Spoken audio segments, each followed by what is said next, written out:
2 hours into the polls being open, and we continue our coverage this morning of today's primary election. Our team is hard at work giving you the up-to-the-minute coverage of today's events, and that includes Tyler Melito, who joins us from the polling location at Frederick Douglass High School in Lexington. Tyler, what have you seen and heard so far this morning? So far, Mandy and Paul, it's been relatively quiet here at Frederick Douglass High School. It's been interesting. At times, you'll have 5 to 7 or 10 people come in and cast their vote, perform their civic duty, and then they'll leave, and it'll be a kind of bit of a quiet period for a solid 30 to 45 minutes or so. And that kind of speaks to what Secretary of State Michael Adams has been saying throughout the run-up to this election, is that they're expecting 10 to 15% of eligible Kentuckians to actually come out and perform their civic duty and vote. It also helps that 72,000 Kentuckians took advantage of early voting, whether it be non-excused or excused. So it's been very quiet so far at times, and hopefully that picks up throughout the course of the day today. So, Justin, how has voter turnout been so far? I know the first time we asked you, we were like, I haven't seen anyone, it just opened, but I know you've seen a couple people at the polls so far.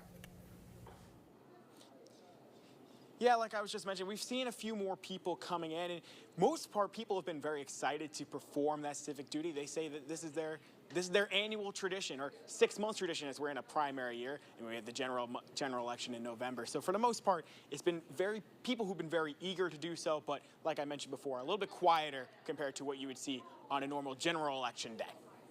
You had a chance to talk to some of the voters as they've wrapped up their voting and started to head out. You certainly didn't bother them while they were doing it, but what kind of reasons are they telling you why they came out to vote and it was important for their voices to be heard? Yes, it's all about being patient, waiting for them to come outside after they've gone through that process of deciding who will best represent them in the Kentucky general election later this year. More on that in a moment. But for the most part, they've been saying it's simple.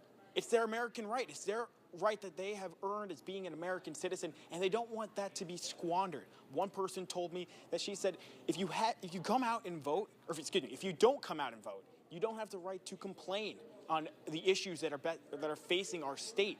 So she wants to make sure that no one is dictating her decision. She's having her voice heard, and that's been the general sentiment from all the voters whom I've spoken with this morning. Any of them talking about who specifically they're voting for and why they've chosen certain candidates? I haven't actually asked, like, hey, who did you vote on your ballot? Because that is a very private thing, Mandy. But for the most part, everyone has said kind of the same way as why they've kind of reasoned for voting for that particular candidate or candidates. It's been, they want to see Kentucky thrive in the future. They want someone who will best represent their values, whether it be in terms of the economy, in terms of education, or the job force as a whole, and whatever it may be going behind it. There's been so many people coming out and saying the fact that we want Kentucky to be in a better place, and hopefully that vote will be exhibited today. All right, Tyler Melito staying on it at Frederick Douglass High School this morning. Great job throughout the first 3 hours of our show, and we appreciate what you're learning out there.